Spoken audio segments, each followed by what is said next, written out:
Congratulations, you did it! World's best cup of coffee. Congratulations are in order. Congratulations on starting your own business. You are among the estimated 14% of the population with the courage to strike out on your own.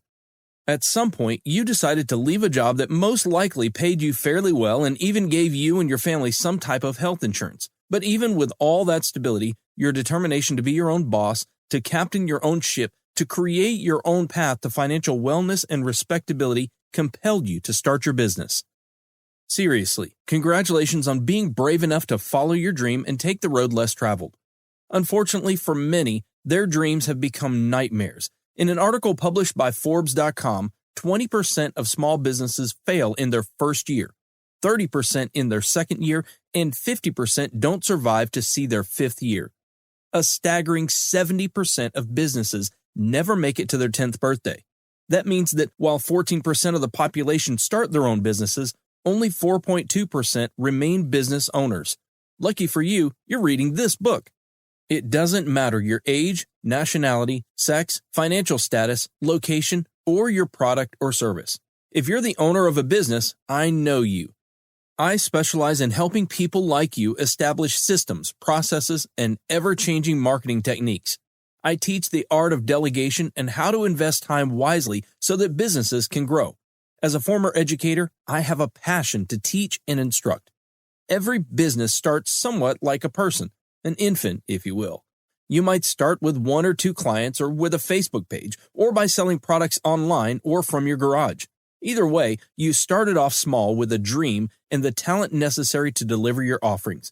The more people know, like, and trust you, the more you sell.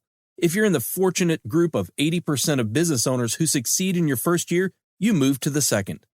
However, fewer entrepreneurs make it through their second year. Based on percentages, fewer and fewer make it through the third year, the fourth, then the fifth. And as previously stated, only 30% make it to the 10th year. Between year 1 and year 10, there's what I call the teenage stage. Your enterprise is no longer an infant. You've overcome some hurdles and you're still standing. Yet, like a teenager, you think you know more than you do. Or, more accurately, you think you know all there is to know about running your business. That's the single biggest reason why businesses start to fail. These businesses never mature to live up to the lofty, wildly profitable dreams their owners once had. The entrepreneurs in the 30% group who make it beyond that 10th year are those who know how to leverage what they don't know. I live somewhere in between there. I help teenage businesses grow up in sales, systems, processes, awareness, and profitability. The now what stage is where I thrive, the level where most entrepreneurs find themselves when they realize that they don't know what they don't know, and as a result, they're stuck. They did all they knew to do, but now their businesses have plateaued, or worse, started to decline. Incredibly talented and passionate people much like yourself, most likely, who start a business realize that while they may be excellent at creating the product, selling the service, or delivering on the service, they weren't ready to start a business. They find that they don't know the first thing about how to pay their taxes properly, how to best handle a customer complaint, how to make a collection call to someone who owes money, what to look for in vendors or strategic partners, insurance, marketing, how to network effectively, and many other things a business needs to grow. After all, you've gone from being an employee who did a specific job to having to do every job for a company. Not many people can make the necessary adjustments, which is why so many companies fail regardless of how well the owner knew how to deliver. Like Socks on a Rooster. If you've started a business, odds are that you found a mentor who helped you through the highs and lows of your entrepreneurial journey.